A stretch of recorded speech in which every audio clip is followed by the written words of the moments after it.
केशवानंद भारती एक ऐसा नाम जो खुद का केस तो हार गए, लेकिन संविधानवाद को एक नया जन्म दे दिया। केशवानंद भारती अमर हो गए। जी हाँ, मैं चर्चा कर रहा हूं एक ऐसे पेटिशनर का, एक ये ऐसे याचिकाकर्ता का जिन्होंने सुप्रीम कोर्ट में एक पिटीशन लगाया। केरल के एक भूमि सुधार कानून को उन्होंने चैलेंज किया सुप्रीम कोर्ट में। हालांकि सुप्रीम कोर्ट में उनको हार का सामना करना पड़ा, लेकिन केशवानंद भारती का जो केस 1973 में अंतिम रूप से जिस पर सुप्रीम कोर्ट ने फैसला सुनाया, वो आगे के लिए नजीर बन गया और कोर्ट ने संविधान के मौलिक ढांचे, बेसिक स्ट्रक्चर का नींव रख दिया इस केस में। और आज तक सुप्रीम कोर्ट ने जितने भी महत्वपूर्ण फैसले दिए हैं, केशवानंद भारती के नजीर को दोहराया है। तो केशवानंद जो हार कर वही अमर हो गए। आज के इस वीडियो में मैं आपको बताने जा रहा हूं कि क्या है संविधान का मौलिक ढांचा जो Keshavananda Bharati versus state of Kerala 1973 के फेमस केस से चर्चित हुआ। 68 डेज 68 दिनों तक यह मुकदमा सुप्रीम कोर्ट में चला था और 13 जज बैठे थे इस पर सुनवाई के लिए और इस पर काफी आर्गुमेंट हुआ था। संत केशवानंद भारती के वकील थे नाना पालकीवाला और इसी जजमेंट में 7-6 से फैसला आया था। यानी जजमेंट को 7 जजों ने सपोर्ट किया था और 6 जजों ने जजमेंट के विपरीत अपनी राय दी थी। क्योंकि सुप्रीम कोर्ट का जजमेंट बहुमत का जजमेंट होता है, अतएव बेसिक स्ट्रक्चर का ढांचा जो 7 जजों के द्वारा सपोर्टेड था, सुप्रीम कोर्ट का जजमेंट माना गया। जी हां, ऐसे केशवानंद भारती का कल निधन हो गया। यानी कि 6 सितंबर को संत केशवानंद भारती का निधन हो गया। वो केरला के एक गांव के थे और कासागोड जिले में इरानीर स्थित आश्रम में थे। 79 ईयर्स के थे। केशवानंद भारती का निधन अगर आप कहें तो एक बताता है कि ये कैसे एक व्यक्ति महत्वपूर्ण हो जाता है। और आज देश का संविधान अगर बचा हुआ है, अगर आज संविधानवाद की बात होती है, जिसे कहते हैं कॉन्स्टिट्यूशनलिज्म या कॉन्स्टिट्यूशनल वैल्यूज की बात होती है, तो सारे वैल्यूज को एक तरह से सूचीबद्ध करने का जो शुरुआत हुआ, जो उसका ओरिजिन है, वो केशवानंद भारती कैसे होता है। सुप्रीम कोर्ट का इतना बड़ा जजमेंट जो बताया कि संविधान का रीढ़ क्या है, बेसिक फीचर क्या है, संविधान का मूल ढांचा क्या है, संपूर्ण बिंदुओं पर केशवानंद भारती में कही गई। और आगे जितने भी जजमेंट हुए वो केशवानंद भारती से प्रेरित रहे। आज के इस वीडियो में मैं आपको यही बताने जा रहा हूं कि केशवानंद भारती किस तरह से केस के एक इंपॉर्टेंट पक्षकार के रूप में स्वयं तो हार गए, लेकिन हमेशा के लिए अमर हो गए। वीडियो में आप बने रहिएगा, क्योंकि आज मैं केशवानंद भारती और उसके संपूर्ण पहलुओं की संवैधानिक, कानूनी और न्यायिक व्याख्या करने जा रहा हूं। और यह व्याख्या हर नागरिक के लिए जरूरी है जानना। एक नागरिक अगर केशवानंद भारती को नहीं समझेगा, इस केस को नहीं समझेगा, तो वो संविधान को नहीं समझ पाएगा। क्योंकि संविधान वो नहीं है जो संविधान में केवल लिखा है। संविधान को समझने के लिए न्यायपालिका के जजमेंट को भी साथ में लेके चलना पड़ता है। संविधान पर न्यायपालिका का क्या वर्डिक्ट है, क्या रूलिंग है, केशवानंद भारती ने संविधान को कैसे एक नई दिशा दी, संपूर्ण पहलुओं की जानकारी आपको मैं दे रहा हूं एक प्रेजेंटेशन के माध्यम से। अंत तक इस वीडियो में बने रहिएगा।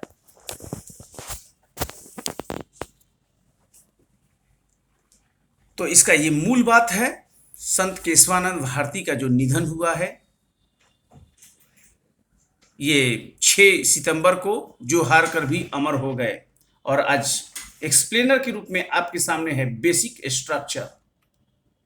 और ये वीडियो आपको दिया जा रहा है NKTIAS की ओर से। अंत तक बने रहिएगा, क्योंकि आपको एक बहुत अच्छा नॉलेज और इंफॉर्मेशन आपके समक्ष आने वाला है। और अच्छा लगे तो जरूर लाइक कीजिए, सब्सक्राइब कीजिए और इसे शेयर कीजिए। एक बैकग्राउंड मैं आपको बताना चाहता हूं कि जब संविधान एडॉप्ट हुआ 26 नवंबर 1949 को और 26 जनवरी 1950 को लागू हो गया, तो एक डिबेट शुरू हुआ था कि the power of parliament to amend the key provisions of the constitution under 368। ये 368 जो आर्टिकल है वो बताता है कि पार्लियामेंट संविधान में बदलाव ला सकती है, अमेंडमेंट कर सकती है, यानी कि डिलीट कर सकती है, कुछ प्रोविजन को ऐड कर सकती है या कुछ प्रोविजंस में वेरिएशन कर सकती है। इस पावर पर एक डिबेट शुरू हुआ था और ये डिबेट शुरू हुआ था आर्टिकल 13 से। क्योंकि मैं शॉर्ट में बता दूं, अगर आर्टिकल 13 आप नहीं जानेंगे तो फंडामेंटल राइट की महत्ता को नहीं समझ पाएंगे। और 13(1) जो कहता है, शॉर्ट में बताऊं, प्री कॉन्स्टिट्यूशनल लॉ, यानी ऐसे लॉ जो संविधान के स्टार्ट के पहले से मौजूद थे। संविधान कब स्टार्ट हुआ? 26 जनवरी 1950 को। उसके पहले के अनेक लॉ हैं जो आज भी चल रहे हैं। For example, Indian panel code, official secret act, registration act, society registration act 1866। ऐसे बहुत से लॉ हैं जो संविधान प्रारंभ के पहले बने थे और संविधान के बाद भी वो लागू रहे।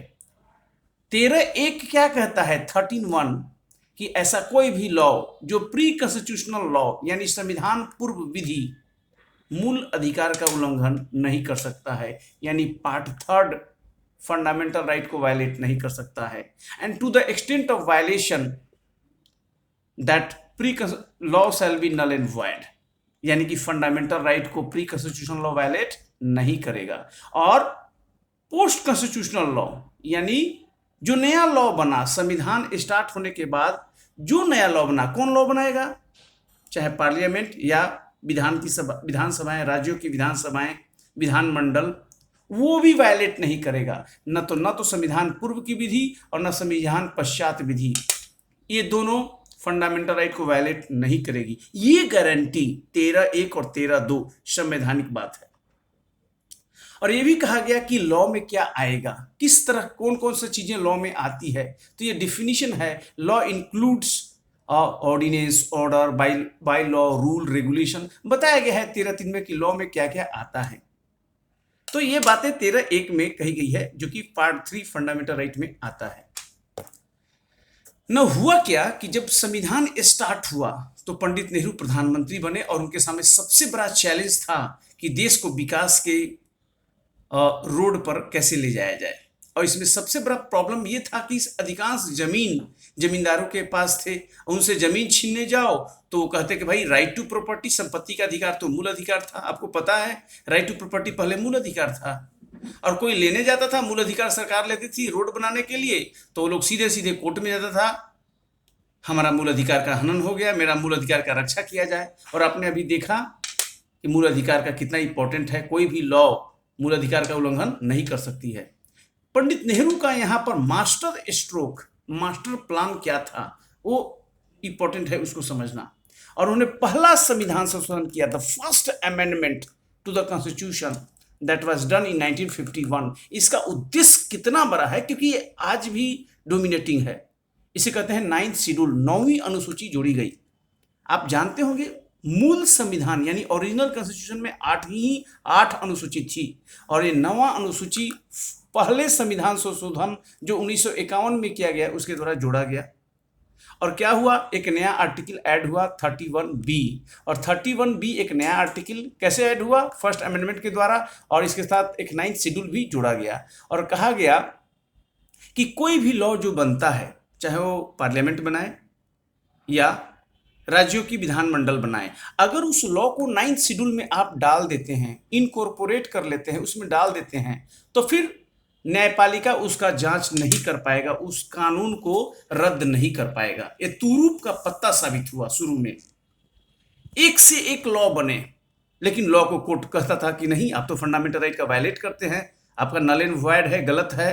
अब ऐसे लॉ को ओपन हो गया, 9th शेड्यूल में डाल दो और जुडिशरी का आंख बंद कर दो, जुडिशरी का मुंह बंद कर दो, क्योंकि जुडिशरी वैसे लॉ जो 9th शेड्यूल में डाले गए उसको जुडिशियल रिव्यू नहीं कर सकती थी। तो law under 9th schedule could not be challenge on the ground that it violets fundamental right. ये बहुत बड़ी बात थी। Article 31B 9th schedule form exception of article 13। ये देखिए, समझिए ये मैं क्या कह रहा हूं। ये जो आर्टिकल 31B है और जो 9th शेड्यूल जो फर्स्ट अमेंडमेंट के द्वारा डाला गया, वो एक तरह से अपवाद हो गया 13। और 13 किसकी रक्षा करता है? फंडामेंटल राइट की। यानी कि अगर कोई लॉ फंडामेंटल राइट को वायलेट करता है, हनन करता है, लेकिन वह लॉ 9th शेड्यूल में डाल दिया गया, तो आप कुछ नहीं कर सकते, क्योंकि जुडिशरी का मुंह बंद कर दिया गया फर्स्ट अमेंडमेंट के द्वारा। तो ये बहुत बड़ी बात है। शुरू में तो कृषि सुधार लागू किए गए, जरूरी था, सोशलिस्ट ओरिएंटेशन था, लेकिन बाद में अनेक गैर कृषि कानूनों को भी इसमें डाल दिया गया। और आज की तारीख में अगर आप बात करें तो 284 कानूनों को 9th शेड्यूल में डाला गया है। और ये कैसे डाला जाता है? संविधान में संशोधन करके। एग्जाम्पल दूंगा मैं, तमिलनाडु का रिजर्वेशन लॉ। आपको पता है तमिलनाडु में रिजर्वेशन कितना है? 50% से ऊपर है। सुप्रीम कोर्ट के सिद्धांत के विरुद्ध है। क्या किया सरकार ने? संविधान में संशोधन करके तमिलनाडु के आरक्षण कानूनों को 9th शेड्यूल में डाल दिया और न्यायपालिका का मुंह बंद। गैर कानूनी है, पता है, लेकिन न्यायपालिका कुछ नहीं कर सकती। क्यों? क्योंकि 9th शेड्यूल में डाल दिया गया। लेकिन इस व्यू में अब अंतर आ गया है, आगे बढ़ना पड़ेगा, आपको वीडियो में बने रहना पड़ेगा, तब क्लियर पिक्चर होगा। देखिए, पहला केस शंकरी प्रसाद का आया। अगर आप बेसिक फीचर समझना चाहते हैं तो इसको 3 स्टेज में समझिए। पहला स्टेज है शंकरी प्रसाद, पहले मुकदमा आया 1951 में। फर्स्ट अमेंडमेंट यानी जिसके तहत 31B और 9th शेड्यूल को सरकार ने इनकॉर्पोरेट किया था। कोई भी कानून 9वीं अनुसूची में डालो तो न्यायपालिका कुछ नहीं करेगी। इसी कानून को चैलेंज किया गया और सुप्रीम कोर्ट ने क्या कहा? एब्सोल्यूट पावर है पार्लियामेंट का संविधान में बदलाव का, क्लियर कट पावर है, और यह पावर फंडामेंटल राइट में बदलाव भी कर सकता है इस पावर के तहत। तो एक इंपॉर्टेंट बात थी, सुप्रीम कोर्ट के द्वारा ये कही गई। और कोर्ट ने कहा कि 368 के तहत जो लॉ बनता है वो ऑर्डिनरी लॉ नहीं है, वो संविधान संशोधन लॉ है, और यह लॉ 13(3) से आच्छादित नहीं है। यानी शंकरी प्रसाद केस में सरकार को ग्रीन सिग्नल दिया गया, कोई प्रॉब्लम नहीं है। अगर कोई लॉ 9th शेड्यूल में डाला जाता है और उस लॉ से फंडामेंटल राइट को वायलेट होता है, हनन होता है, तो होने दीजिए, न्यायपालिका कुछ नहीं करेगी। ये बात आई। सज्जन सिंह केस 1965, इसमें भी सुप्रीम कोर्ट ने एक तरह से शंकरी प्रसाद केस में हुए डिसीजन को दोहरा दिया। 65 तक के ये मामला है। लेकिन Golaknath case versus state of Punjab 1967, यहां से मामला बिल्कुल पलट गया। पहले की बातों से यू टर्न ले लिया सुप्रीम कोर्ट ने। क्या कहा? यहां पर चैलेंज क्या किया गया था? 17th कॉन्स्टिट्यूशन अमेंडमेंट 64, इसी कानून को चैलेंज किया गया था।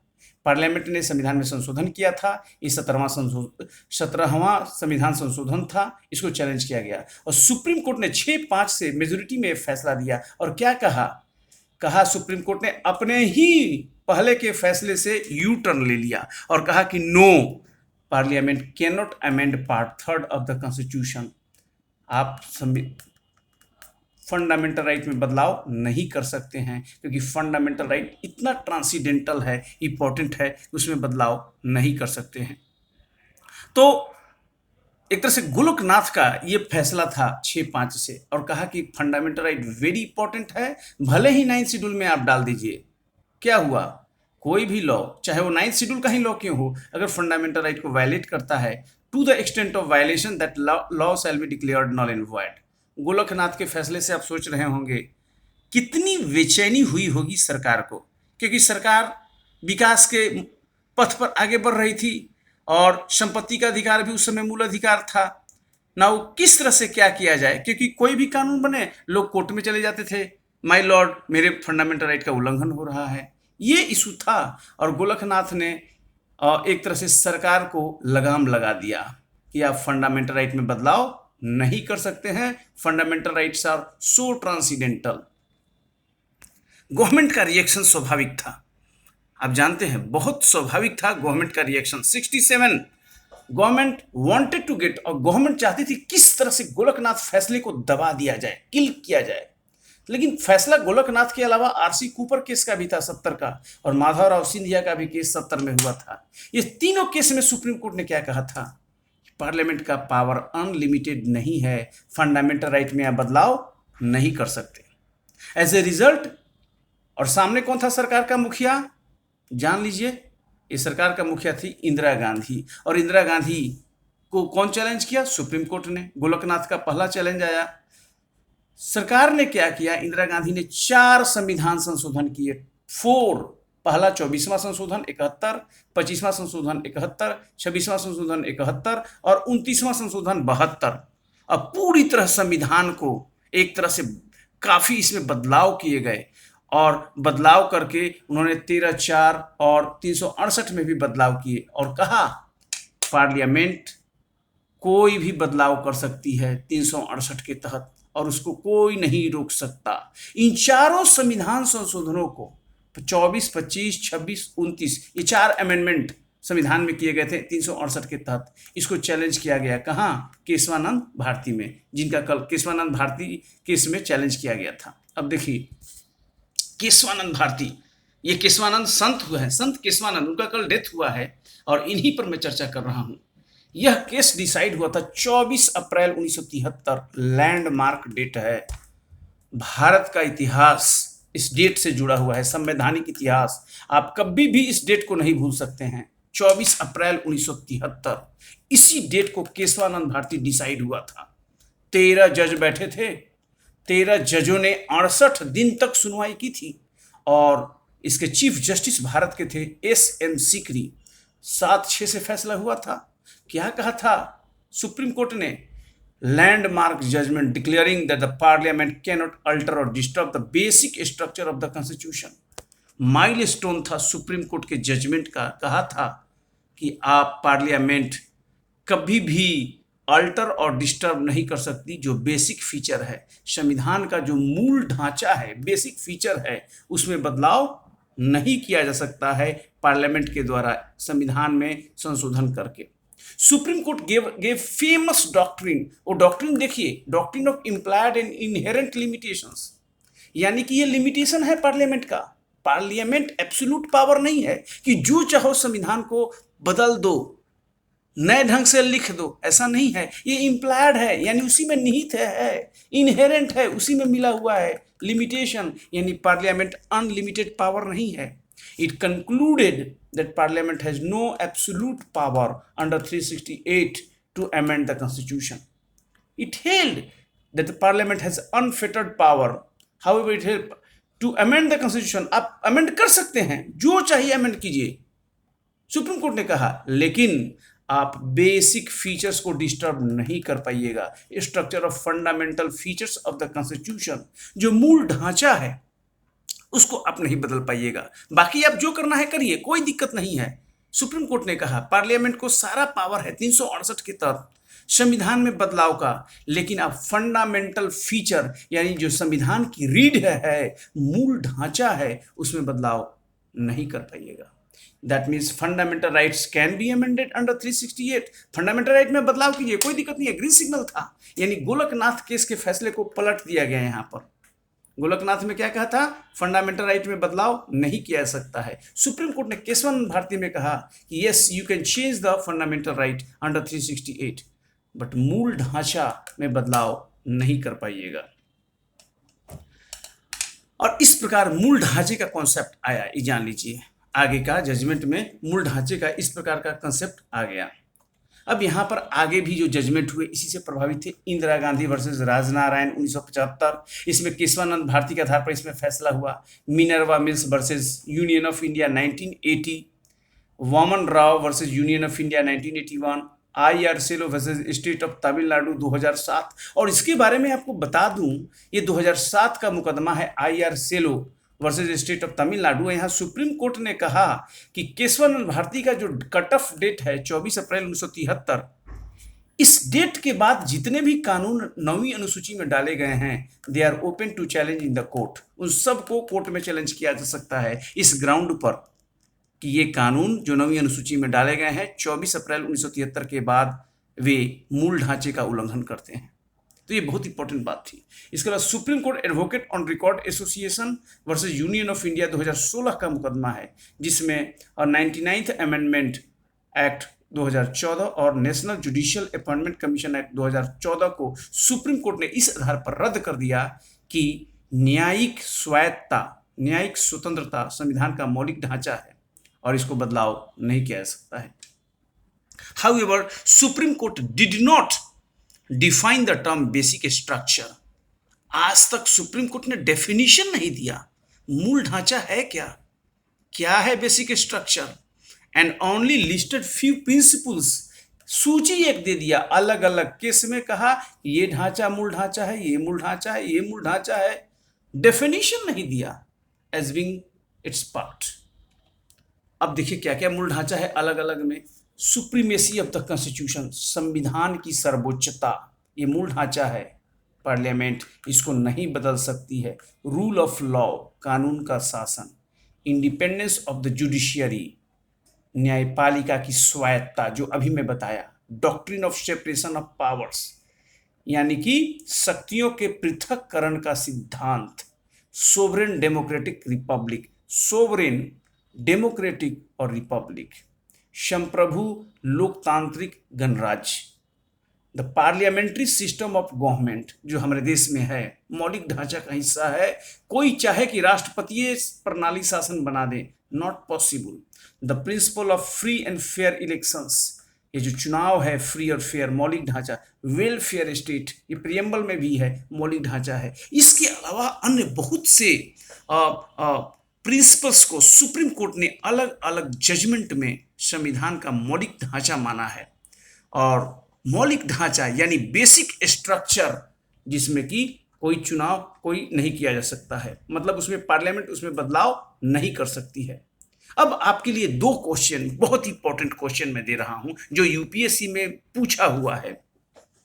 What do you understand by doctrine of basic structure, यानी कि डॉक्ट्रिन ऑफ बेसिक स्ट्रक्चर यानी कि मूल ढांचे के सिद्धांत से आप क्या समझते हैं। मैंने डिस्कस किया मूल ढांचे का सिद्धांत कहां से आया, केशवानंद भारती के केस से, और डिफिनेशन तो नहीं है, अलग अलग केस में बताया कि ये मूल ढांचा है। डिस्कस इट्स इवोल्यूशन, कैसे इवोल्यूशन हुआ अभी मैंने पूरा बताया आपको। And significance in the strengthening democracy, parliament's power to amend the constitution is limited power and it cannot be enlarged into absolute power. In light of this statement, explain whether Parliament under Article 368 of the Constitution can destroy the basic structure of the Constitution by expanding its amending power. ये पूछा हुआ है 2018 के UPSC mains में पूछा हुआ है। ये parliament's power to amend the constitution is limited, मैंने बताया कि लिमिटेड पावर है ये। And it cannot be enlarge into absolute power, it absolute power नहीं है, क्लियर कट केशवानंद भारती ने कह दिया और इसी चीज को ये कर रहा है। तो ये आज का आपको नॉलेज मिला। आज अगर संविधान जिंदा है तो क्यों जिंदा है, केशवानंद भारती के केस में कह दिया कि यह संविधान आगे भी जिंदा रहेगा। कोई इस संविधान को फाड़ कर डस्टबिन में नहीं फेंक सकता। क्यों? क्योंकि संत केशवानंद भारती का पिटीशन, वो अपना केस हार गए लेकिन अमर हो गए। उन्हीं का न केस था, Kesavananda Bharati versus state of Kerala 1973, जो सुप्रीम कोर्ट ने बेसिक स्ट्रक्चर का सिद्धांत दे दिया। और आज उसी सिद्धांत से पूरा का पूरा सुप्रीम कोर्ट, संविधान और देश की संवैधानिकता गवर्न हो रही है। पूरे विश्व में केशवानंद भारती के सिद्धांत को सराहा गया। कई देश सुप्रीम कोर्ट ने के केशवानंद भारती के सिद्धांत को आगे फॉलो किए और उनके सुप्रीम कोर्ट ने फॉलो किया। लैंडमार्क जजमेंट है। पार्लियामेंट को पावर है संविधान में बदलाव करने का। आज की तारीख में 105 अमेंडमेंट हो चुके हैं, कोई रोक नहीं है, लेकिन आप ढांचा नहीं बदलेंगे। ये नहीं कि संविधान को फाड़ दीजिए और आप उसको चेंज कर दीजिए, जैसे संसदीय प्रणाली को चेंज करके आप कहिए कि राष्ट्रपतीय प्रणाली कर देंगे। जैसे संघीय सिद्धांत है हमारे देश में, फेडरल कॉन्स्टिट्यूशन है, इसको चेंज करके कह दीजिए कि हम यूनिटरी बना देंगे। Not possible, because they are the basic features of the constitution. कैसा लगा ये वीडियो, जरूर अपनी राय दीजिएगा। अच्छा लगे जरूर लाइक कीजिए, सब्सक्राइब कीजिए और अपने दोस्तों के बीच में शेयर कीजिए। बहुत बहुत धन्यवाद आपको इस वीडियो को देखने के लिए।